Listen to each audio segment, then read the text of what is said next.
Ils sont avocats, enquêteurs, proches des victimes, des suspects ou des coupables. Dans chaque épisode, les Voix du crime donnent la parole à un témoin clé d'une affaire criminelle. Mais qui sont les personnages de leur récit, ces acteurs de l'affaire qu'ils ont côtoyés ? Victimes, suspects, coupables, policiers ou avocats, je vous propose de revenir sur leur parcours, d'explorer ensemble leur personnalité et de vous faire découvrir certains aspects méconnus de leur histoire. Je suis Isabelle Choquet. Voici le portrait de Cédric Jubilard, l'homme qui joue avec le feu. Il est le suspect numéro 1 et il a tout du coupable idéal. Depuis la disparition de sa femme Delphine en décembre 2020, Cédric Jubilard est en première ligne et il a montré de multiples visages. Marié pleuré, mais vite consolé, il fuit la lumière, mais il aime briller. Souvent il ne dit rien, parfois il parle trop, sans qu'on sache s'il s'égare ou s'il nous perd, en bon joueur de poker.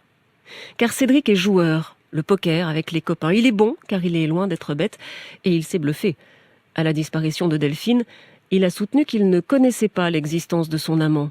En vérité, il avait tout découvert, son téléphone le prouve. Ce téléphone qu'il affirme avoir mis en mode avion ce soir-là. Les expertises ont montré qu'il l'avait éteint. Peu importe. Ce qui compte pour lui, c'est de ne jamais perdre la main. Ce mercredi 16 juin 2021, Cédric Jubilard a la main, ou du moins il le pense. Il a trouvé du travail, un nouveau chantier dans un lotissement à la sortie d'Albi. Il s'est rasé la tête, lassé peut-être de porter des bonnets et des casquettes pour dissimuler sa calvitie galopante. Depuis 2 mois, il a une nouvelle compagne, Séverine, et les écoutes téléphoniques en témoignent, il se croit au-dessus de tout soupçon. Il se trompe. Les gendarmes déboulent à l'heure de la pause déjeuner, il est interpellé. Il ne se démonte pas, il sourit, sourire crispé, mais bravache. Je m'y attendais. Dans ces affaires, c'est toujours le mari le suspect numéro 1. Je sais que je vais aller en prison. Parce que la vie est injuste, ou au contraire, parce qu'on n'a que ce qu'on mérite. Pendant 2 jours, il est interrogé, il est mis sous pression. Il nie, on ne le croit pas. Le 18, il est mis en examen pour homicide volontaire sur conjoint. Effectivement, il est placé en détention. Que fait un vrai joueur quand il commence à perdre ? Il joue de plus belle. Et selon le reporter du Parisien Ronan Folgoas, Cédric Jubilard est un joueur dans l'âme, assez pour tenter de continuer à tirer les ficelles depuis sa prison. Assez pour livrer des aveux douteux à un codétenu, le dénommé Marco, qui entraînera les enquêteurs dans une quête vouée à l'échec. Dans une lettre à Séverine, Cédric Jubilard a reconnu qu'il avait raconté n'importe quoi à n'importe qui.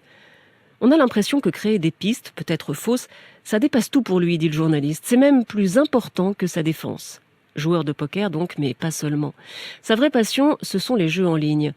Il aime particulièrement Game of Thrones. D'ailleurs, en prison, il se fera appeler Jon Snow, comme le héros.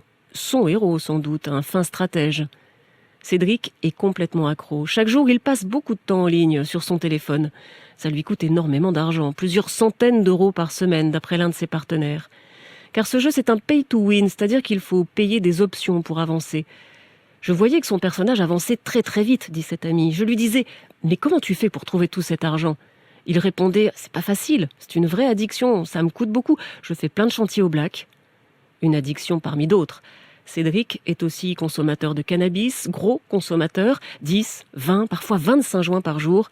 Il est capable de piocher dans les économies des enfants pour se payer une dose. Il boit volontiers, un peu trop parfois.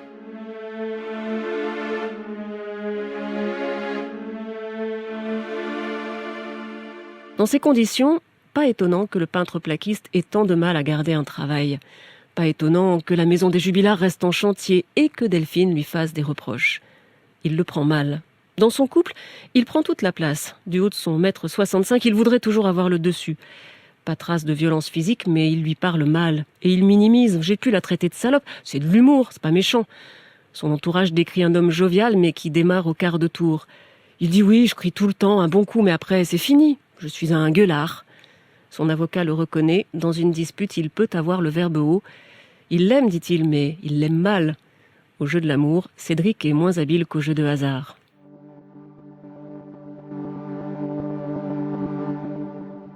C'est encore plus flagrant quand Delphine demande le divorce.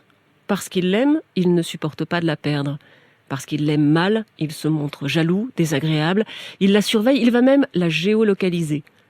Pour se rattraper ensuite, il lui écrit une lettre et ce message « Sache que c'est écrit avec le cœur, sache que je t'aime ». La nuit de la disparition, quand il appelle les amis de sa femme, il paraît en pleine panique, il pleure. Dans les semaines qui suivent, on le voit participer aux battues et aux marches blanches. Mais dans le même temps, il drague en ligne plusieurs femmes chaque soir. Il appelle ça son harem. C'est dans une battue qu'il rencontre Séverine. Aussitôt, il s'affiche avec elle sur Facebook, comme pour avoir le dernier mot, montrer que le mari cocu a pris sa revanche. Il ne parle pas aux journalistes, il fuit les caméras, mais très vite pourtant il semble apprécier sa nouvelle notoriété. Il fanfaronne « Je suis le mec le plus connu du Tarn ». Sur chaque nouveau chantier, il précise qu'il est le mari de Delphine Jubilard. Et quand on l'interroge, il répond goguenard « Bah oui, évidemment, c'est moi, évidemment que je l'ai tué ». Il se vante d'avoir commis le crime parfait. Réponse absurde à des questions absurdes, dit son avocate, mais c'est un jeu dangereux. Un jeu qui l'amène à la case-prison.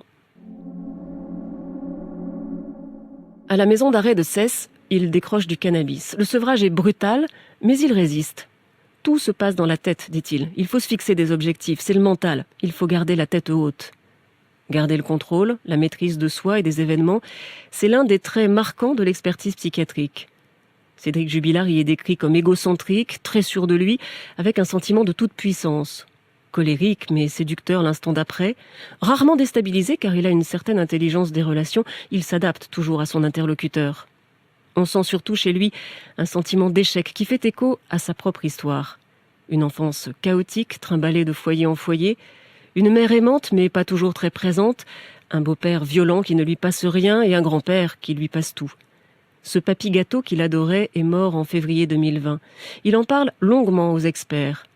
Et il se met à pleurer. À ce moment, il semble sincère, pour la première fois peut-être. Face à son enfance, face à l'innocence perdue, Cédric Jubilard ne joue plus. Vous venez d'écouter le portrait de Cédric Jubilard, principal suspect depuis la disparition de sa femme Delphine. Vous pouvez retrouver tous les épisodes des Voix du crime sur l'application de RTL, rtl.fr et toutes les plateformes partenaires. N'hésitez pas à nous laisser une note ou un commentaire. À très bientôt.